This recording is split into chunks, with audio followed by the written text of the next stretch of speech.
Hello and welcome to another episode of the HT Physio Quick Tips series. My name is Will Harlow and I'm the Over-Fifties Specialist Physio here at HT Physio in Farnham. And today we're going to be talking about the best sitting posture for desk-based workers. Okay, so desk-based workers are probably the number one group of people that I see in my clinic for neck and shoulder problems.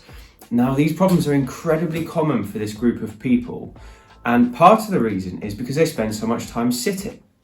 And it's not necessarily just sitting that's the problem, it's that their posture isn't set up to allow them to sit comfortably for hours and hours and hours on end. So I thought I would make this video to help people who are desk-based workers to sit in a better posture for longer so that they're not being disturbed by neck and shoulder pain and headaches as well. Now let's just talk a little bit about what tends to happen when we sit for long periods of time at a desk, especially if we've got a computer in front of us or a smartphone. Now, most of us set ourselves up pretty well. So we start off with pretty good posture. So our neck's relaxed, head is looking straight forward. And if we've had some kind of assessment to choose where the screen goes, then it's usually set up quite well. Okay, so we have the screen here, we have the keyboard here, and we start typing, all right? Now, what tends to happen as the day wears on is that something stressful arises in the workday. Before long, those shoulders are starting to rise up. Maybe you're looking at your time and thinking, I've got so many projects to get done by the end of today. I just don't know how I'm going to get all this done. And the more stressed you get, the more you end up with your shoulders up towards your ears. And the reason this can be harmful is because this muscle here gets tighter and tighter and tighter.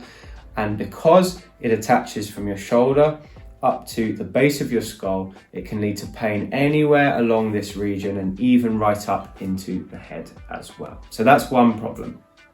The second problem that desk-based workers tend to suffer with is if their screen is in front of them like this, their head might be upright, but what tends to happen is the chin comes forward so they can get a better look at their screen. And now this is especially the case if they're concentrating on something, or if they're writing emails, or you know, when you get lost in a task and you're trying to get close to it so you can see everything and not miss anything, okay? My partner suffers with this a lot because she's a graphic designer, and obviously some of her work is very detailed, so her chin will start to come towards the computer so she can see what she's doing better. And what that does is it actually builds up a lot of pressure at the back of the neck. I've got my neck model here, so this is your spine, and this part here is the vertebrae that make up the neck. And you can see these tiny little joints here that join each vertebra to the one above and below.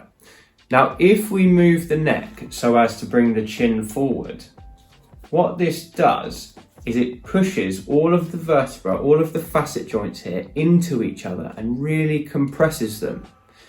Now, you can get away with this for a while, but if you sit like this for hours on end every single day, it's going to be a problem. And for many people, that becomes painful in the neck and also referring up into the head to give them headaches. So let's talk about how we should be sitting when we're working at our computers.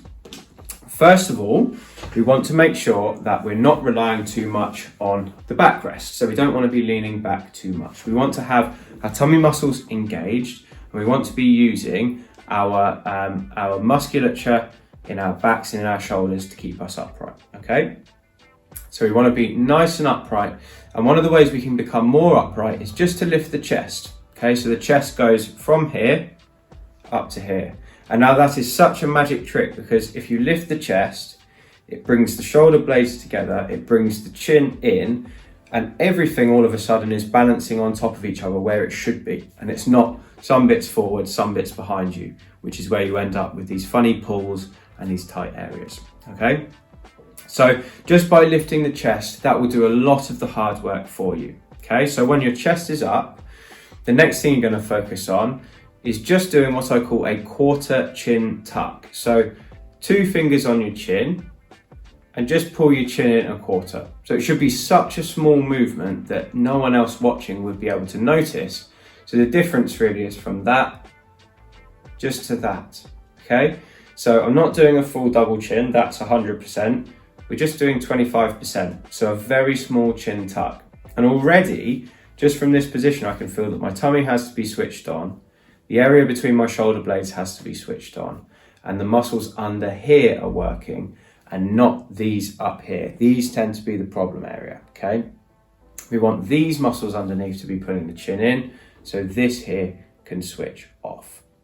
Now, other things that can help are, if you find that you're someone who has your shoulders coming up towards your ears, is to just every once in a while do a roll and reset. So you want to just roll backwards and down. And if you're really struggling, you might want to keep your arms on an armrest that's set down quite low. And you'll notice if your shoulders are coming up because your arms will start to come off the armrest. So you want to keep them in contact with the armrest if you have a chair like that. That's just about everything for the postural setup. I don't like to complicate things too much. I like to keep it quite simple. Another really good tip is to set an alarm on your phone for every half an hour. And every time the alarm beeps, you get up, you do a very small stretch. You just stand up, maybe you go and get a glass of water, and then you come and sit down again.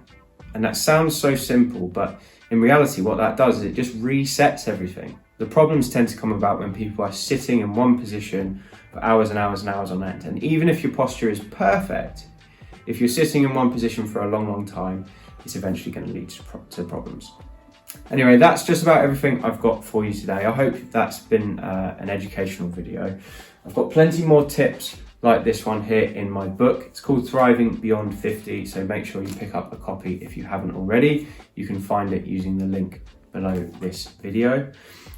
If you like the content you're seeing on this channel, please remember to subscribe and to like the video as well. It really helps me to find more people.